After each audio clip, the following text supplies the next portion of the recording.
You are now tuned in to Vibin in the D with Lele, the podcast dedicated to the creatives of Detroit. Now let's get into this vibe session. SAXAPPEAL!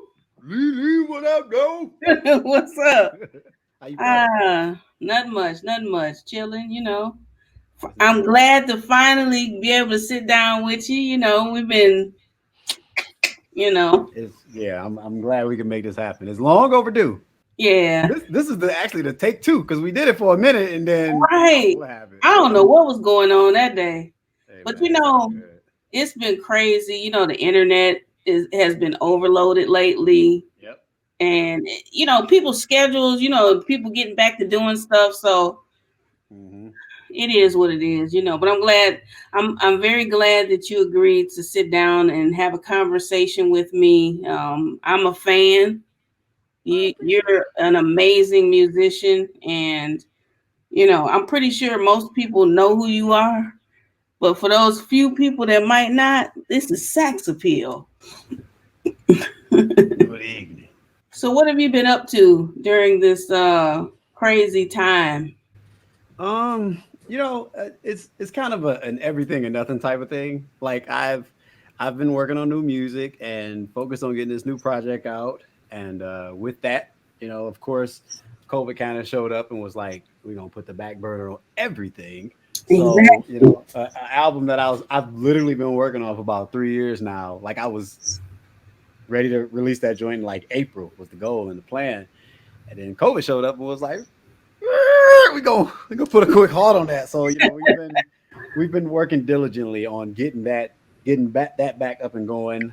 So we've been working on that, and I've been working on my show on Tuesdays and Thursdays on Instagram. Show called The Lock-In.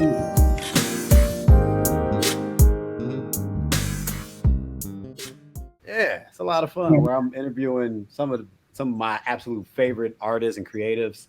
Yeah. That does the same thing that I'm doing, and they're going through the same thing that I'm going through, where it's like, we're so used to being super busy and on the road and just having all this work to a complete halt. And it's like, okay, well, how are you adjusting to this? I just wanted to make sure I wasn't the only person that was like freaking out about all of it, So right. When I talk to people about it, they're like, okay, well, these are the different things that I'm doing in between time, but it just lets me know, like, yo, we're all on one accord. You're not going through this alone. There's people out here that's doing the same thing that you're going through. So, talk to them and allow the audience to get to know them, behind the music and behind their artistry. So, that kept me really busy during this lockdown time and the quarantine time. So, I've been doing that, and I was fortunate enough to win the Vote for the Best award from Click on Detroit. Yes, you did. So I was super thankful for that, man. It let me know, like, that even in quarantine, like, people are still paying attention, Definitely. And I'm ridiculously thankful for everybody who took time to vote for that. So, yeah. Definitely. I voted too, because you.com. So, did you start the lock-in during the quarantine pandemic? You did? Okay. So, I want to say it was the second week of it where I was just sitting at the crib like, yo, I need to do something creative because I was losing my mind. Like I was like, yo, like I don't know how to not be creative, if that makes any sense. Like, that makes a lot of sense. Yeah, like I've been playing my sax since I was 7, so like the artist side of me has been there forever, Right. So all of a sudden you take that one thing, that mega connection that you have with the spirits and the people, and it's like all of a sudden you don't have that, and it was like, well, what now? So like I had to figure something out, and the lock-in was birthed from it, So it allowed me to be creative on a different spectrum, because this was something that I've always wanted to do, a concept that I've always had, but I never had time to do it because I don't sit down long enough. Right. So, you're always on the go. Yeah. Well, it's a great show. People, whoever's watching this, tune in to the Lock-In Tuesdays and Thursdays. It's just Tuesdays now. So we broke it down to just one day per week. Okay. Just because, we're slowly getting out of the quarantine time. Right. Unfortunately, like we're about to go right back into it. But since we're slowly getting up out of it, it's like, okay, well, I know everybody isn't about to sit at their computer or sit on their phone for an hour, on Tuesday and an hour on Thursday to watch the show. So we've broken it down to just Tuesdays for now. Right, right. Yep. Do you save all of your episodes? As much as Instagram allows me to, a lot of times they'll flag me for copyright infringement for nothing really, and I'll be playing music as an intro before we get the show started, and I'll get flagged for infringement, and it's like, oh, okay, cool. But when I don't get flagged, they're available on IGTV on my Instagram. Yeah, Yep. yeah. The internet is a trip with that. The on Instagram and also on YouTube because Mm-hmm. every once in a while I get flagged as well. Even if it's an artist I have on Vibin in the D, if it's copyrighted music, they're little robots, Mm-hmm. snatch it, Real so quick. Yep. it's just crazy. Yeah. And I want all artists to get all their props, I never want to, but I'm not trying to say it's me, Right. Right. I want people to know, like, if I play your music, it's SAXAPPEAL. Go check him out. Go follow him. Yep. Go get his music and get his merch. Yeah. you know, I appreciate it. speaking And of merch, of all the artists that you have on here, man, we appreciate all the support that you give us. It's just we know how this is, how the YouTube stuff is, and the Instagram and Facebook, how they just it almost feel like they be hating. It's like, man, we got to be able to do something. You know what I'm saying? Like, exactly, hey, get up off of us. Like, let us live a little bit. Hey, like ain't right? nobody out here saying that they are sax appeal. Ain't nobody out here saying that they are these people that this music that they playing. We just trying to elevate somebody else's craft on another level for people who might not have Exactly. heard it. Yeah, It's just whack. It's super whack. yeah. So speaking of merch, before we get into the next topic of conversation, Hmm. you have a merch line called Erasism. I do. I sure I do. love it. Thank you. Thank you. I love it. And it's not only is it perfect for what's all going on right now, it's just Hmm. perfect, period. Just it's timeless actually. Yeah. It's a timeless statement. So Yeah. when did you start that? Uh, that was back in 2016, I believe. Is it 2016 or 17? I think it was 2016 now. Hmm. So yeah. And I had made it, and when I came up with the concept, I kind of told some people, just kind of like build market research on it. It's like, hey man, if I made this, would you buy this? And some people was like, Hmm. yo, that's corny. I don't like it. I don't get it. I don't understand it. It's Really? lyricism. And it was like, it's not lyricism. It's clearly racism. And a lot of people would try and understand what it meant. And when I explain it, they're like, yeah, I don't get that. That's just putting off the wrong message, and I don't want to be too political. And it was like, this not about politics. This is human rights. Like, Exactly. at what point in time do you have to feel like you have to say, well, racism should happen because, like, I don't know nobody who in their right mind would say that. So, Right. to me, erasing racism just makes sense as a human, not Yeah. as just a black man or a person in America, but as a human. Like, what positive aspects of racism are you gonna get? Exactly. You know, so When I worn the shirt out, back when we could just go out. mm, uh, way back when, back in the day. back in the day, BC before Corona, Right. Everyone that has seen me in the shirt, they're like, "That's dope." I didn't say they didn't even people I didn't even know. Yeah, People I didn't that's even the know. And I'm like, I turn around, I'm like, check it out, Sax Appeal, get your yes, own. indeed. Yes, indeed. You can't But have mine. yeah, Oh wait, speaking of which, I just shipped your hoodie did you? and your CD. You bought the CDs, you bought the hoodie, you bought the whole sax pack. You Yeah, was like, give me all of that. yeah, give me it all. I And appreciate then that. I love hoodies. I love hoodies. It is the season, man. And it's about to get cold, so the shirt, would have had to be covered up anyway. Hmm. So Yeah, I had a hoodie. it was his only right to represent hoodie season. So I'm glad I was able to get a few of them ordered up, and people buying them. So That's I what's appreciate up. all the support for it. That's what's up. Yeah. Maybe I'll get it before I finish editing this. Getting We'll them see. out We'll here. see. The mail be acting crazy nowadays. Yeah, we literally just saw mail trucks at like 8 o'clock. Yeah, yeah. I'm like, 8 o'clock? Why are y'all out here? We know why, but you know, they tampering with this mail and trying to change up these schedules, man. They ain't nobody slick. They think they slick. Yeah. We see what y'all doing. As far as like voting is concerned, are you doing the mail in? Are you gonna drop it off or what you gonna do?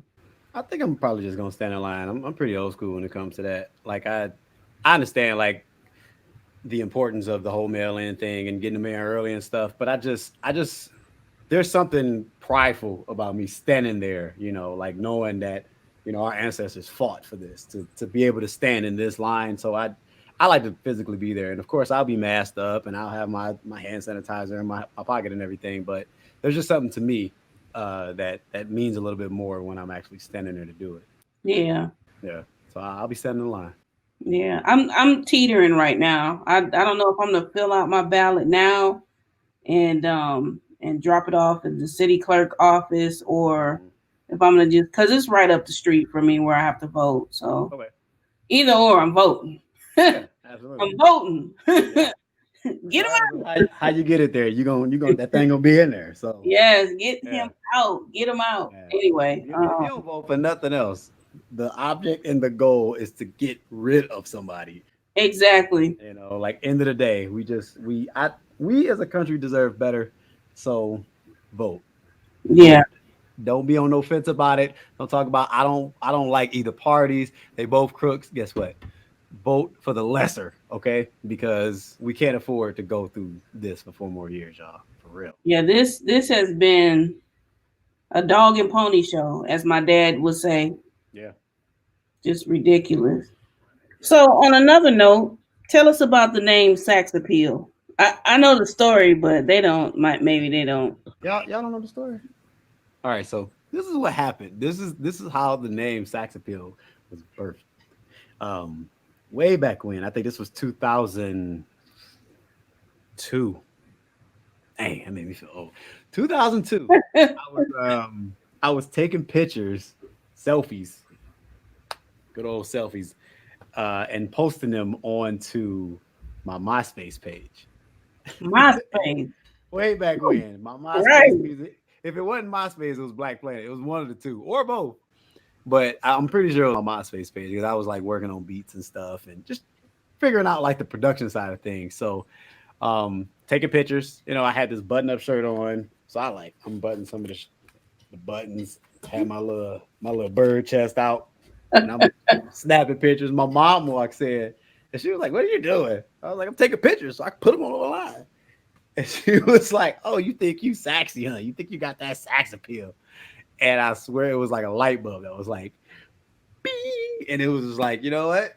I like the way that sounds. It has a great ring to it. I'm going with that. Like I'm sticking with this name. So That's what's that was up. it, and it just stuck. Shout out to mom. Mom named me twice. Right. Yeah. And it's trademark too. Oh yeah, I don't play with that thing. Yeah. That's what's up. As soon as I see people trying to take that name, I send them good old cease and desist letters. And you've had to do that? Oh yeah, absolutely. Wow. Yep. And so like, and the messed up part about it is that I have like the U.S. trademark. So there's a couple different type of trademarks, and then there's the international one. And I saw the price for them. It's like, yeah, we just gonna be SAXAPPEAL here in the United States because that's above my pay grade right now. But I'm gonna get there. You know what I'm saying? Well, I can trademark it internationally. Yeah, that's one of Definitely. my ultimate goals, man. So like, because I've seen quite a few of them in other countries, and I'd be like, all right, I'm coming for y'all, man. I'm watching. I'm watching it. I see him. So yeah. Is that so with the trademark? Because I don't know. I'm looking to trademark a couple of things myself, but is this something you have to pay for yearly? Nope. It's every 7 years. Okay. Yep. Okay. Yep. Yep. So you renew it every 7 years. Okay. Yep. That's what's up. Yes, man. Tell me about, how you got into playing the saxophone Way back when. way back when. That's even further back. All Uh, right. I know you said you started when you were 7, you said? I started when I was 7 years old, man. 7 years old. So that was uh 1992. If y'all want to do the calculation. Way back when I was seven, it was 1992. But yes, I started in the DPS. I grew up on the east side. I was at Fleming Elementary School, which was near like Van Dyke and 7 Mile area. And I was intrigued from saxophone from watching The Simpsons. What a bad father. Lisa, knock off that bracket. But Dad, I'm supposed to practice an hour a day. Look, Bart, I have to practice my saxophone and you can't stop me.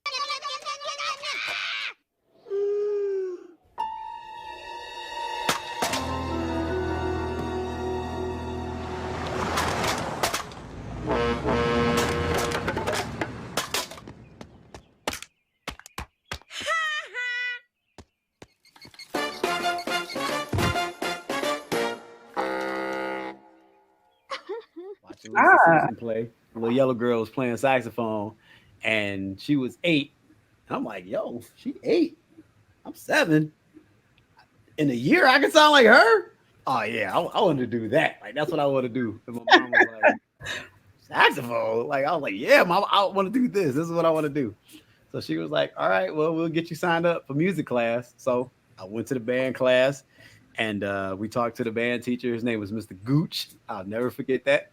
He was he looked at me like, you a second grader. Like second graders aren't interested in this for real. Like, you ain't serious. You're in the second grade. I was like, no, I'm so serious. Like, I want to play saxophone. Please, can I play saxophone? So he was like, you know what? I'll tell you what. I'm going to give you this right here. And if you learn these 3 songs on this recorder, this plastic white recorder, I'll consider it. So I think he was thinking like, this little kid, I'm getting this little $10 instrument. He ain't coming back. It was less than a week. I showed back up in that class, like, here's these songs. And I played the songs, and he was like, okay, yeah, you serious. Like, you ain't playing. Like, you serious about it. Because originally, I think he told me that the band program started for kids in the 3rd grade. And I was like, yeah, that's cool and all, but I'm trying to play now. Like, I can't wait another year. I'm trying to play now. I'm trying to catch up to Lisa, so I'm trying to play right now. Gotta catch up to Lisa. Man. So What's up? Once I learned them songs and he saw how serious I was, he gave me a saxophone, and the rest is history. I played. $200?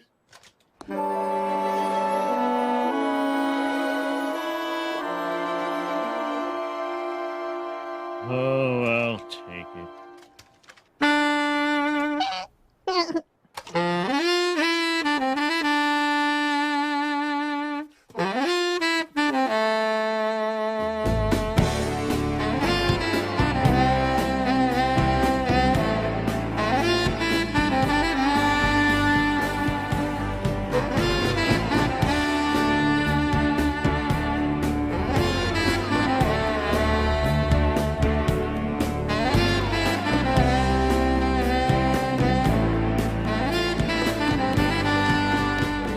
From 2nd grade all the way through the DPS, and I went to DPS, 2nd grade to 12th grade, and then I studied at Wayne State for a few years, and I left Wayne State to tour with Dwelle when I was 19, and that was like my first opening into the industry. Wow. Which was a wonderful thing to be able to sit up under somebody who's so multifaceted when it comes to music. Like he's a great musician, singer, He's amazing. mentor. Yeah, he's so underrated. Like he's a beast. He's a beast, man. I've seen him live one time. It was some club. I think I want to say it was downtown, but it was many, many years ago. Okay. Yeah. He's a monster, man. Back when I was younger. Like last week. Yeah, that's dope. So Wow. So that was your first tour that That you was were my on very with first tour. Lele. Yep. Yep. Wow. Yep. And from Dwelle, after that, what did I do after Dwelle? Right after Dwelle, I think it was Keith Washington. And Wow. then after Keith Washington was K John. And then from K John, it was I think Eric Roberson, and then like Nubians, and then Leon Ware, who was an amazing singer and songwriter. Like he was the reason that Marvin Gaye had the Marvin Gaye swag. Like he wrote "I Want You," Wow. he wrote Maxwell something something. He had stuff on Tupac's album. He wrote "Me Against the World." He had some writing in that. Like Leon Ware Wow. he was a beast, man, and yeah, he's one of those people from Detroit who just doesn't get that credit. So I gotta shout him out, the late great Leon Ware. So yeah, did some shows with him, toured with him for a minute, and yeah, so like it just kept going. Like it was literally a snowball effect. Hmm. Artists hearing that I was working with other artists and they were interested in working with me, and it was at one point in time I was like touring with like multiple people all at the same time, but Wow. it's a beautiful experience. It has to be. Yeah. Wow. That's amazing. Thank you. Whew. Put me in your backpack one time. Come on. So look, soon as I get back out there, you out there with us, man, because That I is can't dope. wait. I That's cannot wait. dope. Yeah, I miss the live shows and whatnot. It's man, it's just been crazy because that's one of the things I really love to go check out is live music, Yeah, and this whole thing has been absolutely crazy. yeah. Has there ever been a time where you wanted to put the saxophone down? Actually, yeah. It not as an adult. So well, early on as an adult, like 18. But you ain't no adult at 18. But I remember being 18 and was like, man, I don't want to do this no more. Like this, I don't even know what I wanted to do. I just knew Mhm. I was just tired of playing because I wasn't getting booked for stuff. And it was like 17, 18, something like right out of high school. And I remember just like, man, I ain't gonna make no money from this. I ain't gonna never be able to do the big things that I want to do, like arena gigs and play on islands. Like I had those visions, but it was like, how am I gonna get there? It's not gonna happen. I'm just a kid from Detroit, ain't nobody checking for me. And I put it down for like it wasn't long. It was like 3 months. Okay. And I remember like being in the basement and hearing D'Angelo's remake of "Feel Like Making Love," and for whatever reason, that joint just resonated with me, and so I Really? unpacked my horn and got to practice in the shed and the shedding, and like I remember like just being in tears, like yo, like why the hell did I put this horn down? Like what am I doing? And Right. that was it. Like I after that was it. Like I haven't even had that thought again. That's what's up. That's Yeah. what's up. Have you always had a great support system or has it shifted a lot? I have never, ever felt alone in this journey. My family has been there from day one.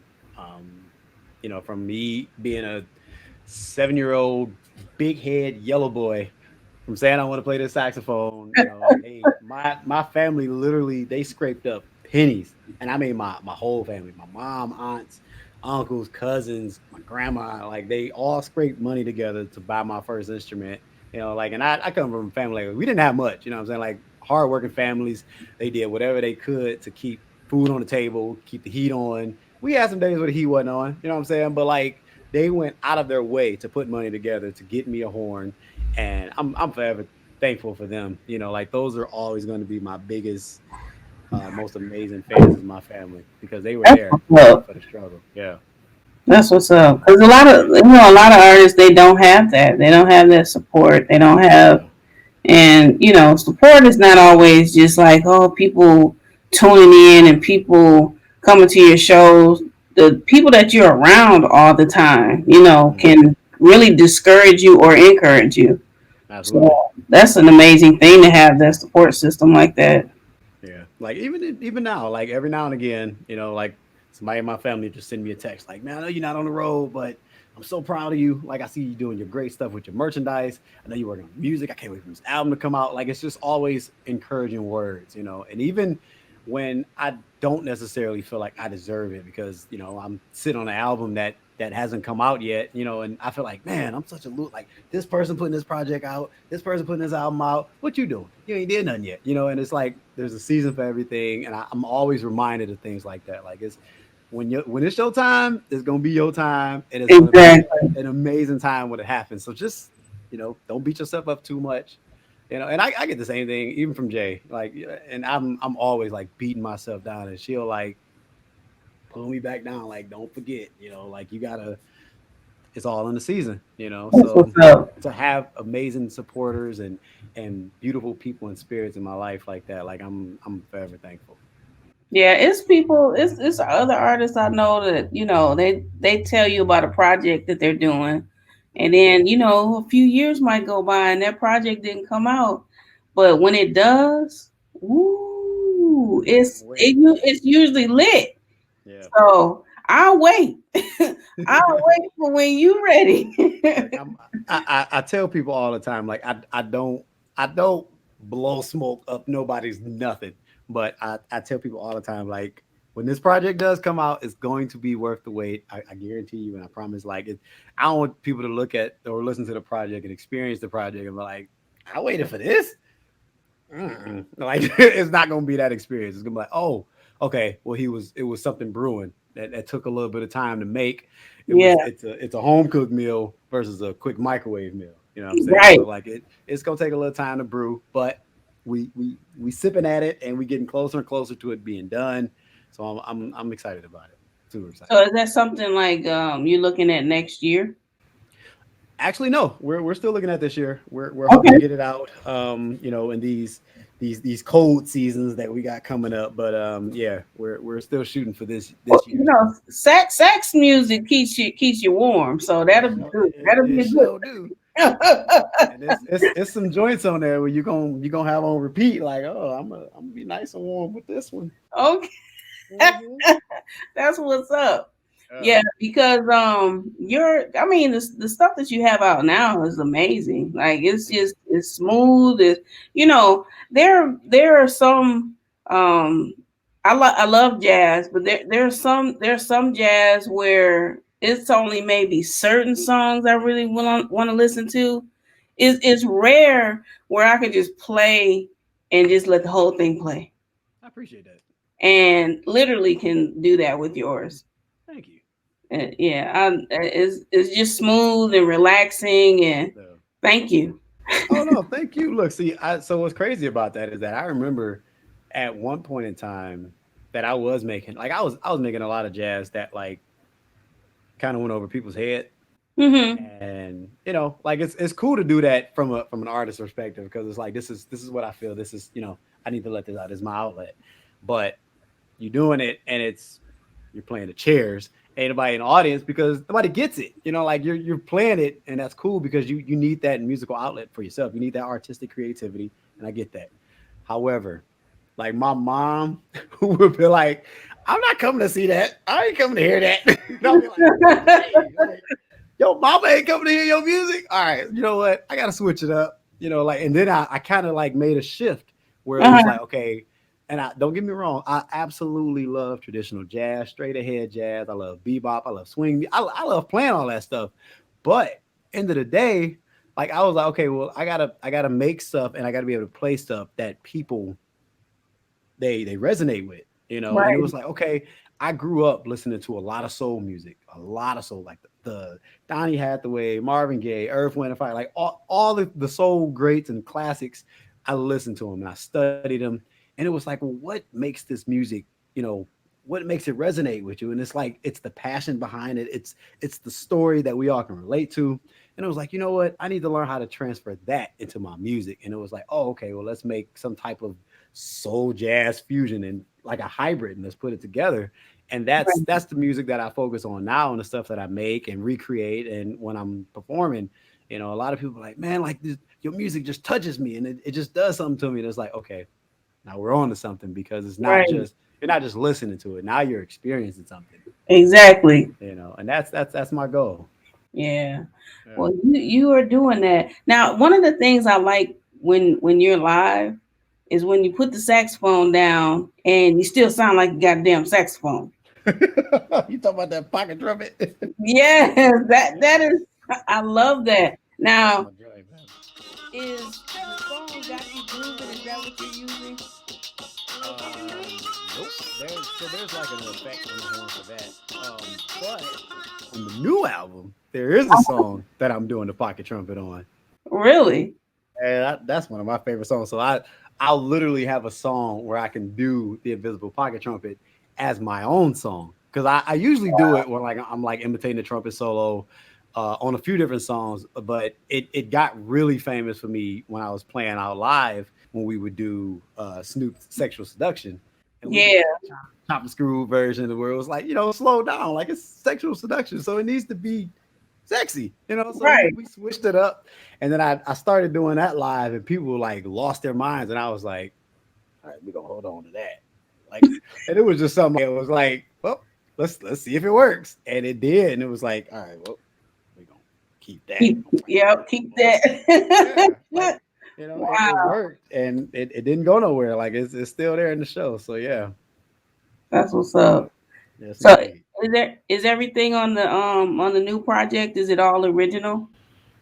Yep. No cover songs. There's a few features. Yeah, but everything is original music. Written by myself and my partner Dean Beans, who helped co-produce it. He is Yeah. dope. Oh yeah.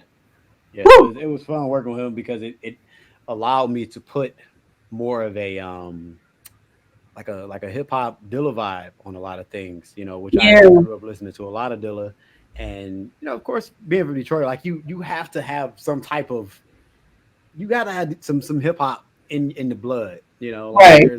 there's the hip hop shop, there's Stanley's, there's all them ciphers, there's Cafe Mahogany, like all them old joints that like you wish that you can go to, but I wasn't old enough to get there, so like I would like be sitting around like listening to the stories, like yeah, that's how.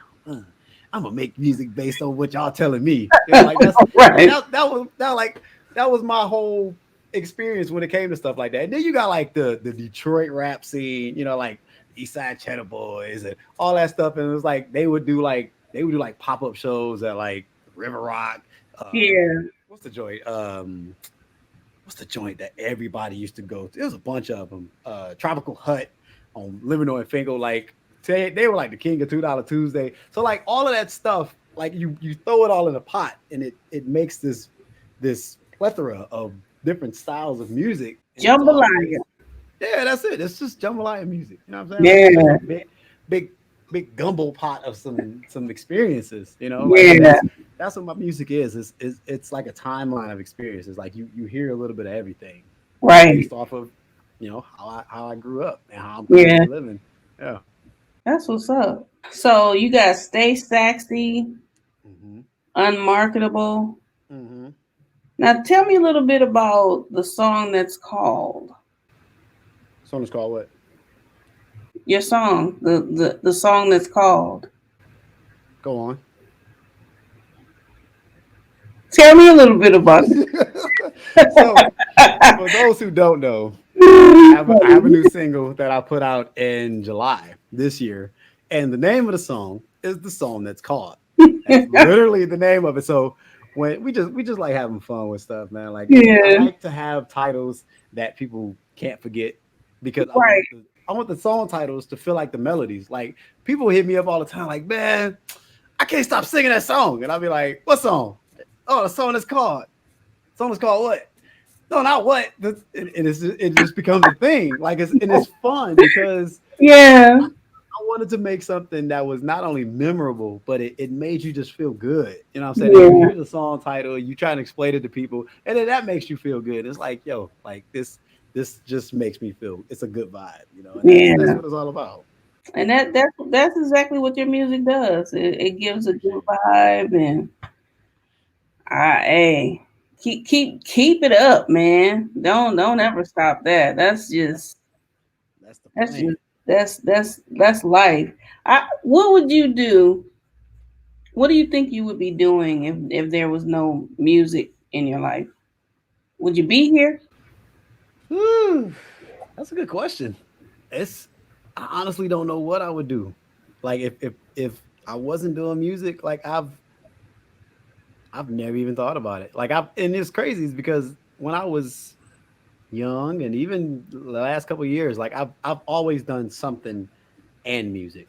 You know, Mhm. like just because, when you up and coming, music is the only thing that's gonna put food on the table. So you Exactly. gotta you gotta take odd jobs. So I've done everything from being a janitor, flipping burgers at Burger King. I've worked at the Star Theater when it was the Star Theater. I used to work in this place Man, called the start. Limo at Fairlane. Like I've done it all. I've worked corporate at Quicken Loans. I worked at Staples downtown. Like I've done everything that you can imagine doing, but I did all of that on top of music. So I never stopped doing the music.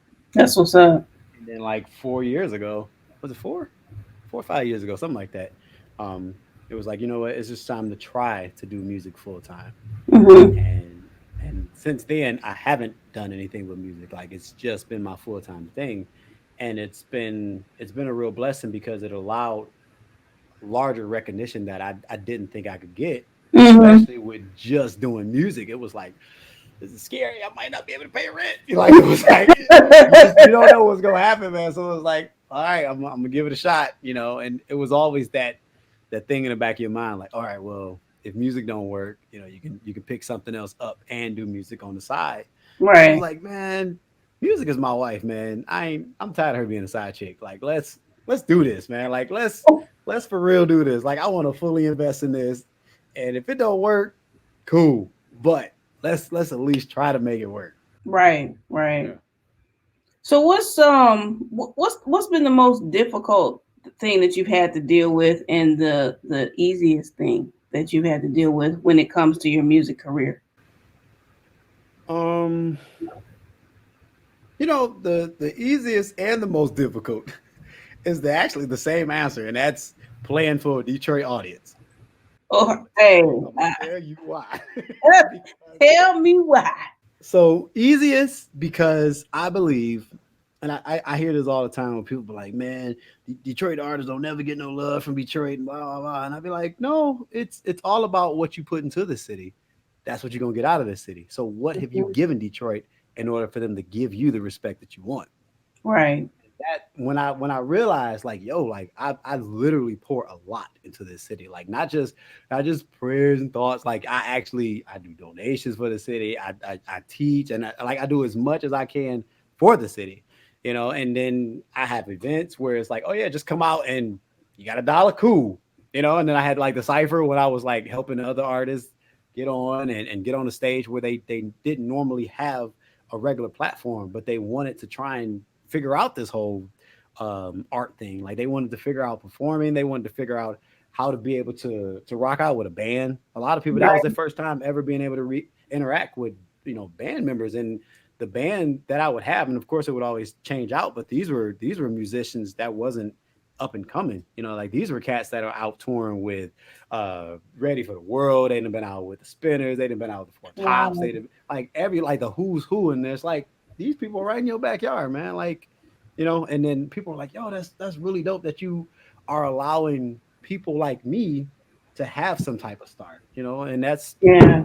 that's all you can do as an artist. And I don't ever feel like I'm like an artist that's bigger than the city. Like, yes, I'm well established in some spots, in my career, but I'll never get too big to give back to the city, you Right. know. So that's been my major goal. But like, yeah, that's one of the easiest things when it comes to this music is knowing that Detroit gonna have my back no matter what. They're gonna have my back. And of course the most difficult part is the exact same thing, because if I have a bad night, Detroit gonna let me know I had a bad night. And like, yeah, you weren't as great as I'm used to, but you know what I'm saying? I'm still fucking with you, dog. Like that shit was sweet. But like they gonna let you know, like, yeah, that wasn't your greatest, but I'm gonna be there for the next one so I can see you make up for what you just did. Like Right. Detroit is one of, no, I can't even say one of, it is the toughest place because of the fact that we have so many great musicians and singers and dancers and artists just in general. So you show up and you bullcrapping, Detroit gonna let you know.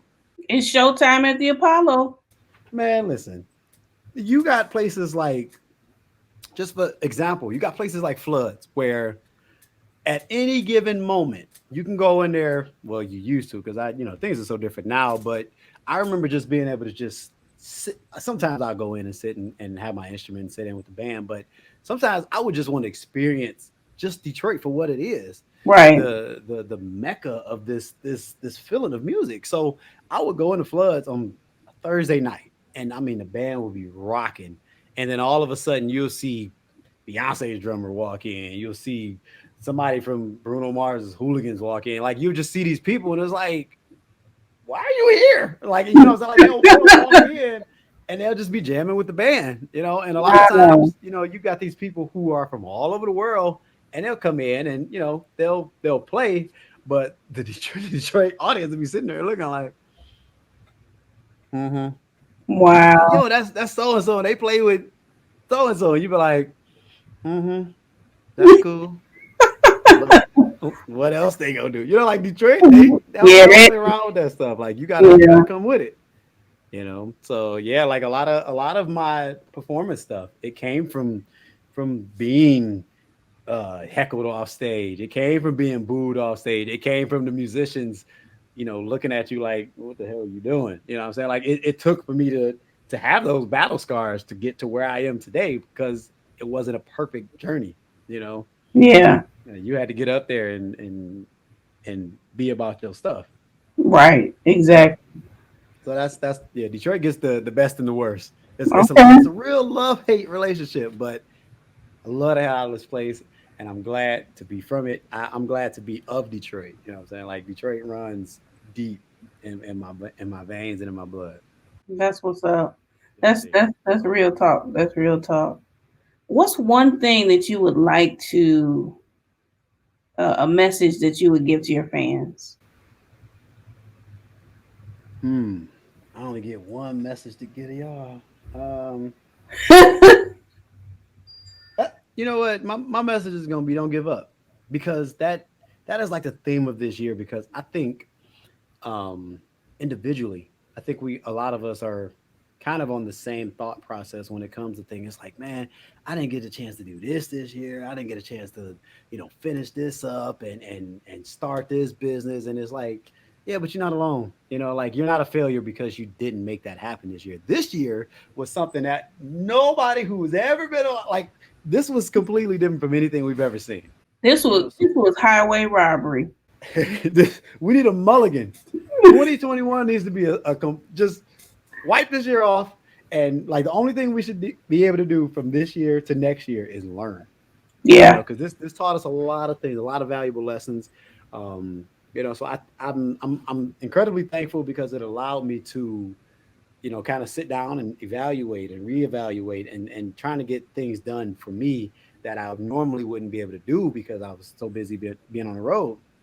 But I have times when, again, I'm kicking myself when I'm down, and it's like, yo, like you have to have those moments where it's like, yo, don't give up, because again, like you're not going through this alone. Like the right. world is going through this right now. Definitely. So that's my message to everybody, young and old, black and white, gay, straight. It don't matter what your background is, your religious beliefs. Like I know we're all feeling down right now, but regardless of that, keep your head up and just stay positive. Don't give Yeah, up. there's a lot of people teetering on the giving up thing. Absolutely. Yeah, Yeah. So don't, don't please, please don't. We don't need you, man. We love don't you. give We up love and you, vote. man. Listen, please. Mask up and mind your business. That's it. That's it, man. Right. So when it comes to like collaborations, who are some artists you would like to do a collaboration with that you have not? Hmm. How many artists do I get to pick? You just start naming some. All right. Top of the list Um, is give me some local and give me some mainstream. okay. Uh, Local that I would like to collab with. Hmm. I would love to do a song with Big Sean. Hmm. I would absolutely love it. I think it'd be super dope. You know, even if it's on a production side where I get to produce the track, or I get to solo at the end of a track, or put some horns on something. Yeah, I would absolutely love to do that. Um, so that would be, but that kind of covers like two different things because he ain't up and coming no more. Like Big Sean is internationally known, so Right. but he's still from Detroit. So on the local end, I'm gonna say Sean.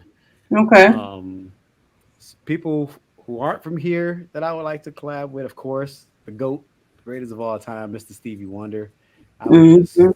like Stevie could just hum on a song and I'll be like, we good. Like, don't you ain't gotta do nothing else. You ain't gotta sing the words. You can play harmonica if you want, like Right. whatever. I don't care. Play a chord or two, we'll sample it. What just do something. You can cough on it. I don't care. Just do something. Do something on this joint. I know that's right. Cough on that joint. Like Stevie coughed on my song. I'm good. Right. So yeah, Stevie is always the first person I could think of. I would love to do a joint with Bruno, just because he's such a dope guy. Like he's just an amazing person, and everything he touches, it turns into 24 karat magic. So Man, why not? he's amazing. He is. And Like it's have you met him?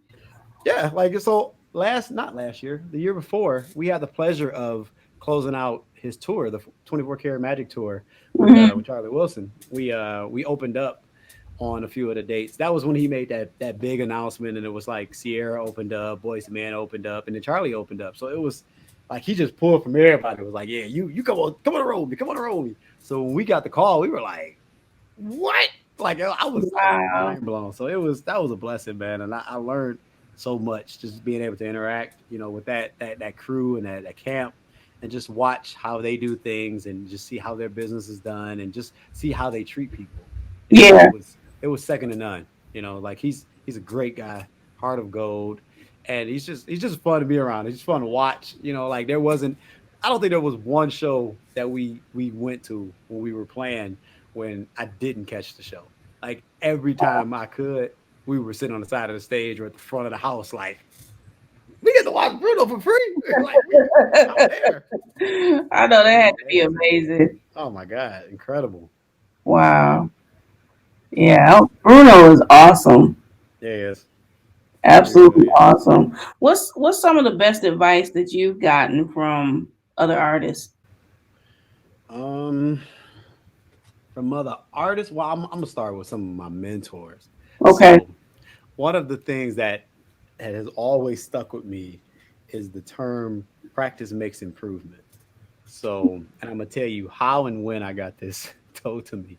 I Okay. was in the third grade, and it was my first day of band class, and my band teacher at the time, his name was Mr. Felton Jones. God rest his soul. He just recently passed on, so he's now an ancestor. But yeah, so he wrote on the blackboard with a white piece of chalk, "Practice makes blank," and he said, "Whoever can answer this correctly," and he pulled out this crisp $5 bill. He said, "I got $5 for you. Whoever answers this correctly." And I said, "Oh, I know this. I know this. My mama tell me this all the time. I know this answer." So I stand up in the band class and I look around. I'm proud. I said, "Practice makes perfect." And he was like, "Oh, perfect. Okay. Yeah. It's kind of cool, cool." So he takes a black music stand and he throws it at me. I mean, he threw that thing like it was a what you call him, the javelin. He hawked that boy at me, and I was like, ah! Like it didn't hit me. It just hit the ground, and I was petrified. And he was like, "Bro, practice makes improvement. Don't you ever forget it." And I was like, "Okay, I won't. Promise you, I won't." And to that day, like no matter what I'm going through, like, and I'm practicing, because I still practice. You know what I'm saying? Like, I'll never get to the point where I feel like I have reached the absolute pinnacle of my instrument. I know everything there is to know about this thing. Like, no, I Yeah. just want to improve every day. I want to be better than what I was yesterday. And I take that not just with music, I take that with everyday life. I take that with fitness stuff. I take that with spirituality. Like, you just have to practice that stuff and be better today than what you were yesterday. Right. So that's my favorite one, and I live by that thing. But yeah, it, That's it a took good a one. it took a wrong answer, no $5, and a black music stand for me to figure that one out. Right. Uh, what's some other good advice that I've gotten from um I actually learned a lot from being on the road with Dwelle, man, because Dwelle has always felt like big brother to me. Mm-hmm. And yeah, like when we were out, okay, so when I first started touring with Dwelle, again, I was 19, and Dwelle was pretty young too, but he wasn't too young where he couldn't like do club dates and stuff. So at Right. 19, that's all we were doing. Like his that was the Some Kind of Tour, which is his second album. So I think he was still signed to Virgin Records at the time. They did a promo tour, which was like all clubs. Like we just all of our gigs were like at clubs, and all around the United States. Though that's what we did, and like we would finish up, and even before that, like we would do the gigs, and everybody would, we'd have to go in the back and show our IDs and stuff, and they'd be like, well, you can't come in here, man. Your ID stand up, because I wasn't old enough. My Right. ID, it literally stood up. Like I didn't have a lay down ID yet. My joint Right. was perky at 19. Hardcore smart. Right. They like, you can't come in here. So like the tour manager every show would have to be like, come on, man. Like he don't drink. You know what I'm saying? Like we gonna sign this to make sure that he ain't gonna do nothing. Y'all ain't gonna get in trouble.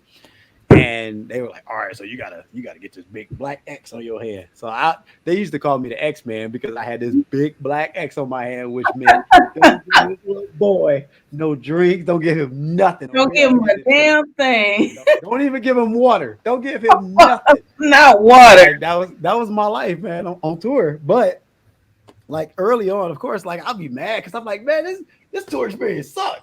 I want to do all the big boy stuff. Like I want to go to the club, I'll go to after parties and all that stuff. But then like Dwelle put me to the side and was like, look, bro, you're not missing out on absolutely nothing. When it's your time, it's gonna be your time. But until then, like make the best out of this situation. Going back to the room and just chill. Like just bask in the fact that you out on tour. So I still be little brother. And I'd be mad, man, because everybody else goes to the after parties and stuff.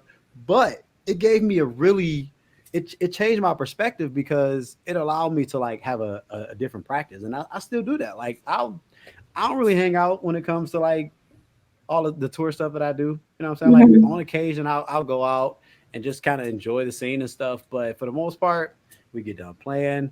And just because I'm wired that way now, where it's like, okay, you just got done playing, cool, go back to the hotel. And back then, I would literally be practicing in the room for the next show. Really? Yeah. So like I would, I'd practice for about 30 minutes to an hour. And I would like stuff my horn with like all my underwear and socks so that I wouldn't bother nobody else in the hotel. Right. But them lobby calls, them 3 and 4 o'clock lobby calls, I'm bright eyed and bushy tail. I'm at the airport like this.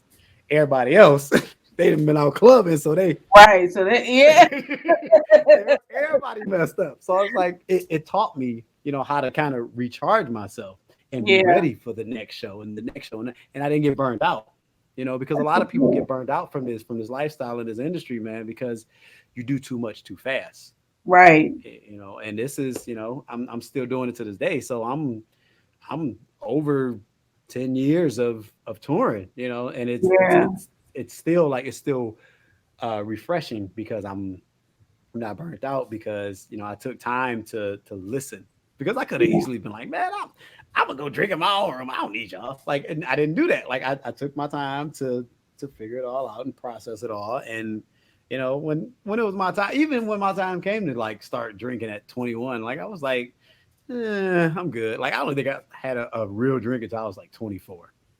But it Wow. was like, because you see stuff on the road and be like, I don't want to be like that. Like mugs be messed up, and you be like, Yeah. nah, I don't want that, taking over my life. Like I need to be able to do things in moderation so that I can have control of me and Right. everything going on around me. Like I'm that person. Like I need to be in control of all my surroundings, like all my thoughts and everything. So I ain't getting messed up for nobody. I'm good. That's a good way to be though, because some of the stuff I hear about the industry is like, whoo.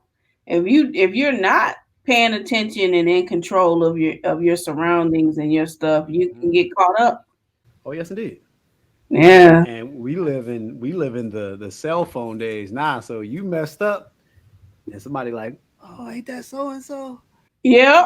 You look up and you viral on something because you wildin', and you get the wrong boss. You get a boss like Charlie, where you're on a dry run and you ain't drinking or smoking or nothing.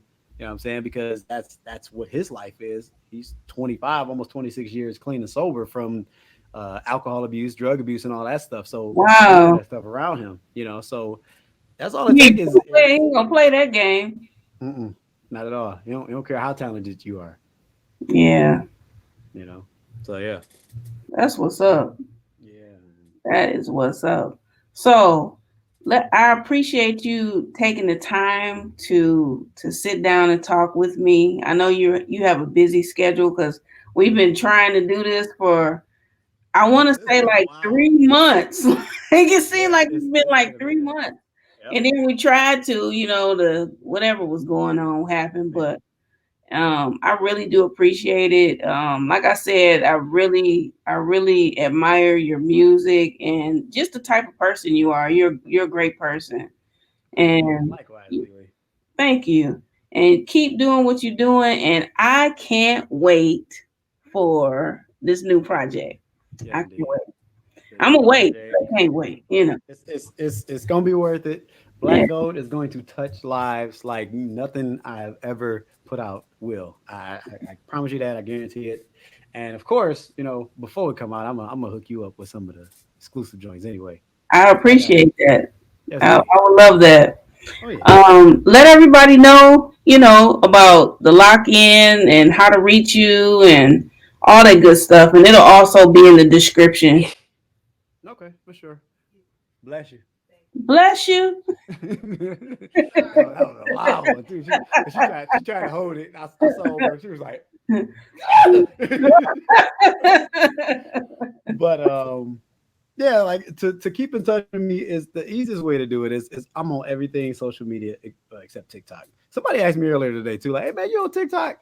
I know I leave that to my son, man. That's for kids.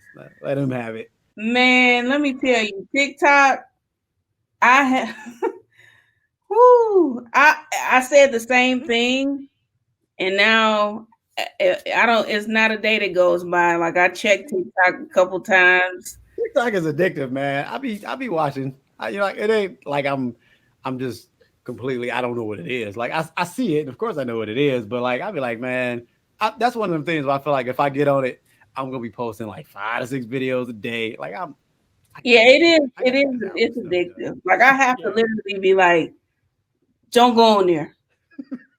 You have other stuff to do. Don't go on there. Yeah. See, I got too much stuff to do, man. Like I got to get this Yeah. album out.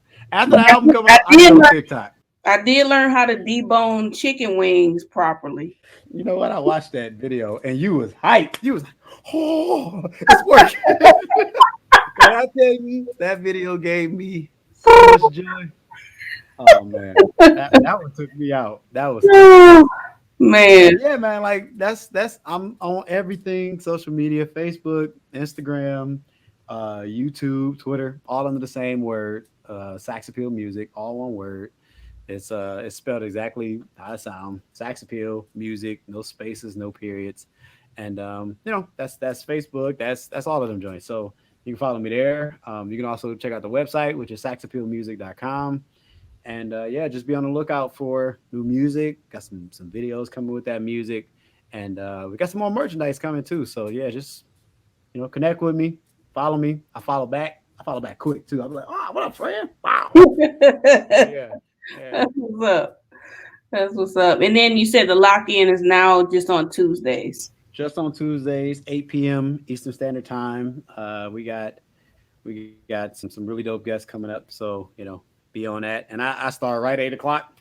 We try and be done by 9 o'clock. Sometimes we go into a little overtime, Hmm. which usually typically happens when we having a whole bunch of fun and we get into the music and we just talk about a bunch of stuff that's going on around the world, really. And if Yeah. we go into overtime, we go into overtime. If not, at least from 8 o'clock to 9 o'clock, you're gonna have a good time on a Tuesday night. So yeah. Right. Right. Right. Well, thank you so very much. And yeah, definitely keep doing what you're doing and keep being sexy. Yeah, I'm stuck with it now. That's all I can be. That's That's all I it. be. And thank you for the wonderful platform. This is super dope, and I'm gonna forever support Vibin in the D. So Thank you. I appreciate that. you already know. All right. All right, Lele, All right. Thank you. holla. Holla. Talking to the diamonds of Detroit City.